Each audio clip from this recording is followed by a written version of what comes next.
Je parle souvent de l'économie sociale comme l'action citoyenne au cœur de l'économie. C'est-à-dire que, premièrement, pour comprendre l'économie sociale, il faut comprendre mieux c'est quoi l'économie, parce qu'on a souvent tendance à penser que l'économie, c'est la bourse, c'est les actions, c'est les bombardiers de ce monde. Oui, ça fait partie de l'économie, mais dans le fond, l'économie, c'est toutes les façons de produire et d'échanger des biens et des services. Alors, on a une économie publique, on a une économie privée. Hydro-Québec, c'était un bon exemple d'une entreprise publique.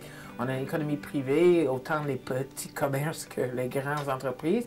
Mais aussi, on a une économie sociale, c'est-à-dire une économie qui est propriété d'entreprises collectives, coopératives, mutuelles, organismes sans but lucratif, qui produisent des biens et des services comme n'importe quelle autre entreprise, mais où la mission est différente, c'est-à-dire la mission, c'est un rendement à la collectivité. Alors, l'économie sociale, si on le regarde au Québec, c'est l'ensemble des coopératives, des organismes sans but lucratif, des mutuelles, qui produisent toutes sortes de biens et de services et qui font partie de notre quotidien.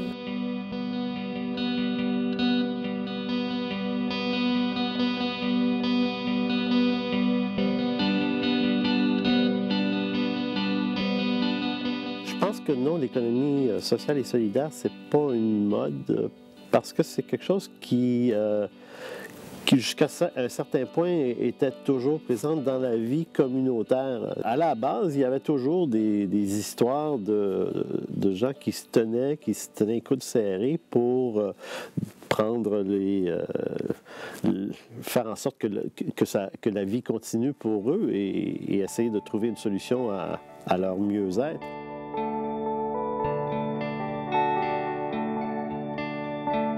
Bien, écoute, il y a plusieurs définitions à travers le monde, c'est sûr. La définition québécoise, là, je ne peux pas faire autrement que de la promouvoir, puisque c'est celle qu'on utilise. Bien, c'est d'abord une entreprise dont la finalité est d'abord sociale ou collective ou communautaire.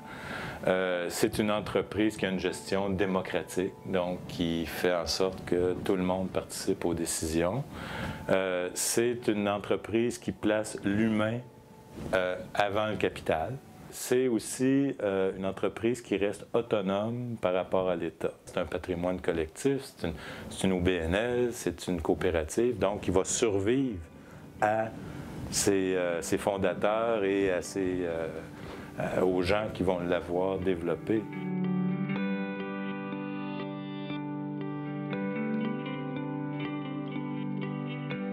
La plus grande motivation, c'est de se lever le matin avec un but ultime. Ce que j'avais pas depuis 10 ans. Vous savez, quand on travaille pour quelqu'un d'autre, à enrichir souvent, bien, c'est nécessaire. L'économie, on a besoin des gens qui font de l'argent, c'est ce qui va faire avancer les choses. Mais des fois, on se pose la question, pourquoi on fait ça? Pourquoi on a ce stress-là? Pourquoi on travaille aussi fort? Bien, depuis 3 ans, je ne me pose plus cette question-là. Moi, je vois des résultats directs. Je vois des organismes qui sont heureux. Je sais qu'au bout de mon travail, il y a vraiment quelqu'un à qui je peux changer la vie. Et ça, je pense, c'est la plus grande source de motivation.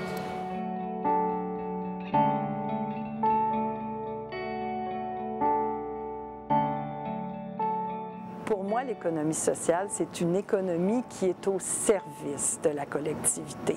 Donc, qui est basée vraiment sur la réponse à des besoins exprimés, que ce soit par les membres, dans notre cas, les besoins d'une communauté. Donc, besoin d'insertion pour les jeunes, besoin d'avoir des services technologiques à bas prix, besoin de protéger l'environnement. Donc, c'est une réponse à ces besoins-là et c'est une réponse qui est collective. Donc, ce n'est pas fait au profit d'un propriétaire, c'est vraiment, s'il y a des surplus, nous les redistribuons en fait au service de la mission. Donc, c'est vraiment remis dans les activités d'Insertec pour aider plus de jeunes.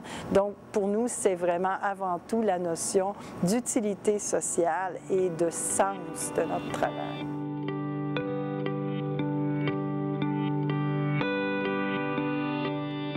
moi, l'économie sociale et solidaire a toujours existé d'une certaine façon. Ce que c'est finalement l'économie sociale, c'est toute la part où on capitalise les résultats humains, les résultats sociaux, et non pas seulement que les résultats économiques. Que oui, effectivement, on a créé le concept d'économie sociale, l'expression, mais de plus en plus, il y a des économistes qui disent que ça devrait disparaître. Que dans le fond, toute entreprise devrait être sociale. Que la part du social va devoir être un prérequis pour choisir ses fournisseurs, pour choisir là où on consomme, que le capitalisme dit sauvage nous a amenés dans des sphères où c'était l'économie pour l'économie, mais que dans le fond, on ne devrait pas dissocier le social et de l'économie. Alors peut-être que dans 20-30 ans, ça va être disparu, ça, cette section à part de l'économie qu'on appelle l'économie sociale, mais que, espérons-le, je suis un gars optimiste, que l'ensemble de l'économie deviendra sociale.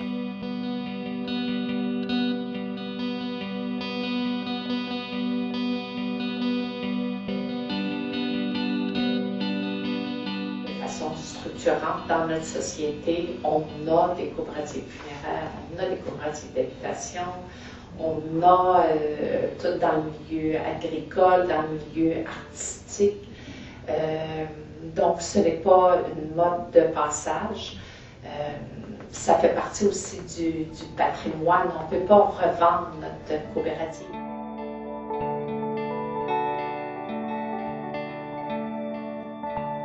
L'économie sociale a toujours existé. Si on remonte dans le temps,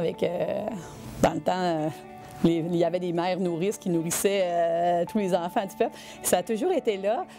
C'est vrai que dans les dernières années, on a vu beaucoup la montée du capitalisme qui a pris vraiment beaucoup de place. Mais je pense que maintenant, de plus en plus, la nouvelle génération est consciente de ça. Et nous, on le voit ici chez Alloprof, les jeunes qui travaillent dans notre organisation, ils restent longtemps. On n'a pas de roulement de personnel. Donc, qu'est-ce qui fait que ces jeunes-là, ces gens-là restent au sein de notre organisation? C'est vraiment d'avoir ils ont l'assurance de faire une différence dans la vie des gens. Puis je pense que ça, à partir du moment que tu te lèves le matin, puis tu sais que tu vas faire du bien, tu vas faire en sorte que le monde, il va être meilleur, puis que les gens, dans notre cas, les jeunes vont rentrer à l'école la tête haute parce qu'ils ont bien compris leurs devoirs. Eh bien, ça fait en sorte que les gens restent attachés à l'organisation. Puis ces personnes-là qui travaillent dans des organisations d'économie sociale en parlent à leurs amis, tout ça. Puis après ça, on voit que les autres deviennent envieux aussi, puis ils veulent donner un sens à leur vie. Puis je pense que l'économie sociale, travailler au sein d'une économie sociale, donne un sens à notre vie.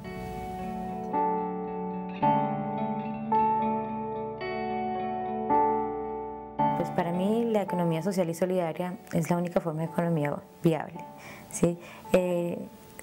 Venimos en un planeta que tiene condiciones limitadas y recursos limitados y pues si queremos que nosotros sigamos gozando de esto y que nuestros hijos y los hijos de nuestros hijos lo hagan, pues la única forma de hacerlo es hacerlo bien, y para mí la forma de hacerlo bien es cuando tienes total conciencia de tus recursos ecológicos y humanos para poder avanzar.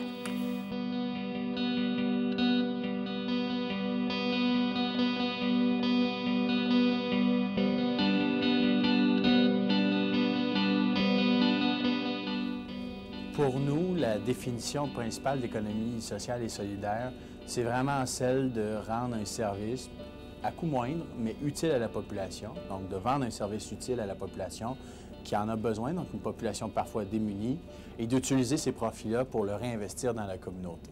Pour nous, c'est ça l'économie sociale, c'est vraiment d'offrir un service utile à la population à moindre coût. Donc, on s'assure qu'il y a une rentrée d'argent, donc on ne dépende pas uniquement des argents publics puis des impôts des citoyens, mais que les gens contribuent aussi d'une certaine manière, mais qu'on garde ces revenus-là à l'intérieur de l'organisation. Donc, on ne le distribue pas en profit à des actionnaires. Nous, c'est à but non lucratif. Donc, on le conserve et on transforme ce qu'on est capable de générer comme richesse en service à la population.